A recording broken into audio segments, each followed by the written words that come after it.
20 minutes. 20 minutes de tabassage en règle d'une violence inouïe. Le document qui va suivre est saisissant. Il montre Michel, un producteur de musique parisien, à la tête de Black Gold Studio, roué de coups par 3 policiers, simplement parce qu'il ne portait pas son masque.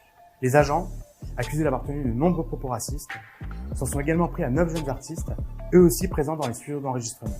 Selon la première version des 3 agents, Michel aurait tenté de prendre leurs armes et les aurait frappés. Mais ces policiers ne savaient pas qu'ils étaient filmés. Les vidéos qu'Observer s'est procurées, plus de 20 minutes tirées de la vidéosurveillance du local, mais aussi des images captées par les voisins, montrent que cette version est totalement mensongère. Et sans ces images, la parole des victimes aurait sans doute très peu de poids face à celle des forces de l'ordre. Encore traumatisé, Michel a accepté de témoigner à visage découvert et de revenir minute par minute sur sa violente agression. Nous sommes le 21 novembre, il est 19h40. Le producteur arrive devant son local quand il croise une voiture de police. Comme il n'a pas de masque, il décide de rentrer dans ses studios pour éviter un éventuel amende. Il ne sait pas que les 3 policiers en question sont sortis de leur voiture pour le suivre jusque devant les locaux. Sans dire un mot, les policiers pénètrent de manière totalement illégale dans ses studios et tentent de le faire ressortir. Avant d'entendre un mot, j'ai senti des mains qui me poussaient ou me tiraient, je sais plus trop. Et puis là, ils me demandent de sortir. Je leur dis, je suis chez moi.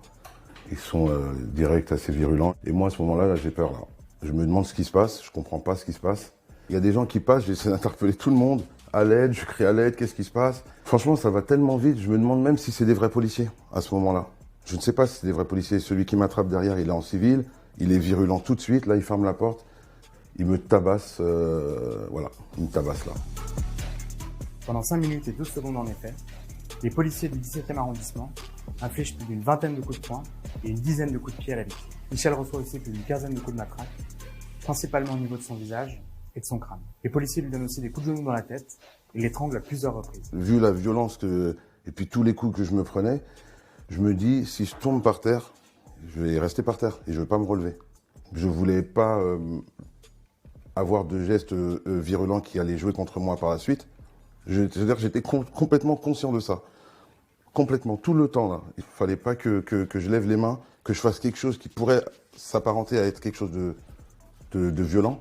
Et voilà, quand je lui parle, j'essaie de lui expliquer. Et là, il me dit quoi? Sale nègre, ta gueule, on va te défoncer.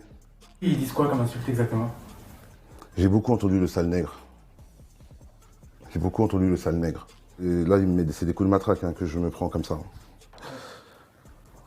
Je sais pas. Là, la porte, là, je l'ai ouverte parce que j'ai des artistes en bas. Je criais au secours, à l'aide, appelez la police. À mes artistes, là, il y avait des gamins. Au même moment, au sous-sol, les 9 artistes enregistrent un morceau.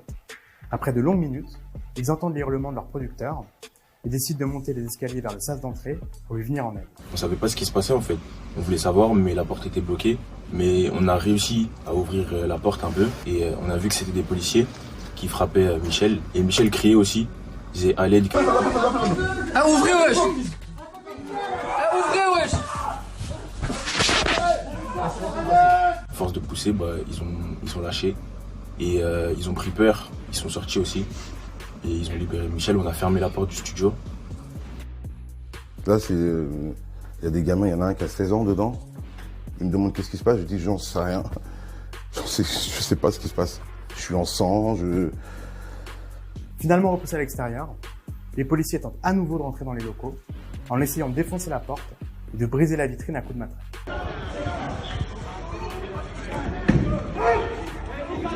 Et puis c'est moi qu'ils attendent en fait. Sors où on va rentrer, sors où on va rentrer. Et moi surtout, j'ai pas envie de sortir avec les policiers qui sont venus m'agresser. Et là, on m'envoie une grenade qu'on envoie pour les manifestants, en fait, qui doit être envoyée dehors, normalement.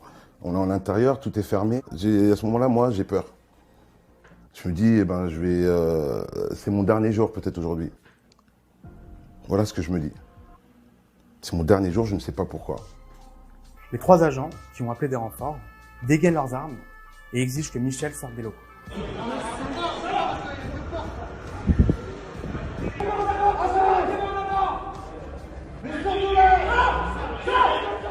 Moi, quand je me penche, je vois qu'on me braque, je vois qu'on me pointe un truc sur moi, qu'on se cache en même temps. Donc ça veut dire, s'ils se cachent alors qu'ils sont armés, ça veut dire qu'ils pensent que je suis armé moi.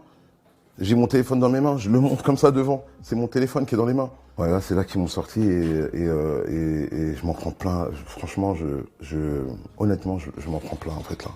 À ce moment-là, oh là là, Je me prends des coups de tous les côtés. Je leur dis j'ai rien fait, c'est bon, au sol, oui, au sol. D'autres policiers descendent alors chercher les jeunes qui s'étaient réfugiés au sous-sol pour éviter le gaz lacrymogène. On voit 2 policiers asphyxiés avec des armes qui nous braquent. Et moi, je vous mens pas, monsieur, là, au moment où j'ai vu le policier rentrer dans la pièce, il avait même pas encore parlé que je me suis mis par terre directement. J'ai mis mes mains sur ma tête pour lui montrer qu'il n'y a rien du tout là, parce que j'avais vraiment peur. Je fais un faux geste, un geste trop brusque, il peut tirer sans faire exprès. On a pu sortir, on est monté les escaliers et quand on est sorti, voilà, on a vu, ils nous ont fait une haie d'honneur. On est sorti au milieu de tous, ils nous ont tous tapés, ils nous ont mis par terre et voilà. Et là, boum, elle a commencé à me frapper. Et ça a pris ma tête, ça m'a traîné sur 5 mètres. Et ça m'a frotté le visage. Puis après, ils m'ont enchaîné 2 coups. Et j'ai entendu caméra. C'est les passants qui filmaient par leur fenêtre.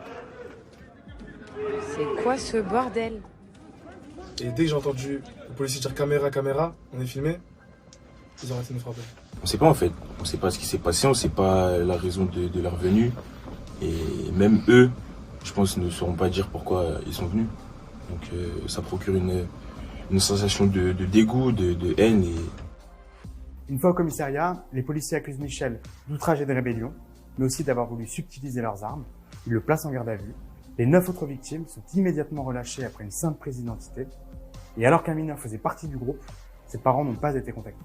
Sur l'ensemble des vidéos analysées par l'Obsider, Michel et les 9 victimes n'ont pourtant eu à aucun moment un geste violent à l'égard des forces de l'ordre. Alors les policiers indiquaient que mon client les aurait tirés dans son établissement, dans sa société, ce qui ne correspond pas du tout à la réalité de ce qu'on voit sur les vidéos. Ils indiquent qu'il les aurait pris à partie, les aurait violentés et appelé du renfort. En réalité, il appelle à l'aide. Ce sont de fausses déclarations que les services de police ont évoquées à tout égard. Et heureusement qu'on a les vidéos. Sans ces images-là, moi, je suis en prison aujourd'hui. Je suis en prison et mes proches, mes amis, ma famille, les gens que j'aime, auraient pensé que, comme le disent les policiers dans leurs déclarations, que j'ai voulu prendre leur arme, que je leur ai mis des coups. Après 48 heures de garde à vue, Michel a pu faire constater son état par des médecins et a obtenu 6 jours d'ITT. Parmi ses multiples blessures, la victime a une déchirure au tendon et le crâne ouvert refermé par 2 agrafes. Il a aussi de nombreux hématomes et différentes plaies sur le corps. Contacté par l'Obsider ce mardi, la préfecture de police de Paris dit ne trouver aucune trace de cette intervention et n'a pu répondre à aucune de nos questions. Après avoir reçu les vidéos via l'avocate des victimes, le parquet de Paris nous précise avoir classé sans suite les poursuites contre Michel. Une enquête confiée à l'IGPN a aussi été ouverte contre les 3 policiers pour violence par personne dépositaire de l'autorité publique et faux en écriture publique. Aujourd'hui, Michel et son associé, Valérie Atlan, tentent toujours de comprendre ce qui a motivé ce déchaînement de violence. Je ne sais pas si c'est une question de couleur, une question de statut social, une question de qu'est-ce que ce grand noir fait dans le 17e. C'est pas possible que cet immeuble soit à lui. J'ai cette colère-là. Au final, qu'est-ce qu'il me voulait? Il voulait me contrôler. Il fallait me dire contrôle d'identité. J'ai des amis policiers, moi. Des amis que j'estime et que j'apprécie beaucoup. C'est pas des gens comme ça. Même, je me refuse de croire que des policiers peuvent être d'accord avec des gens comme ça, en fait.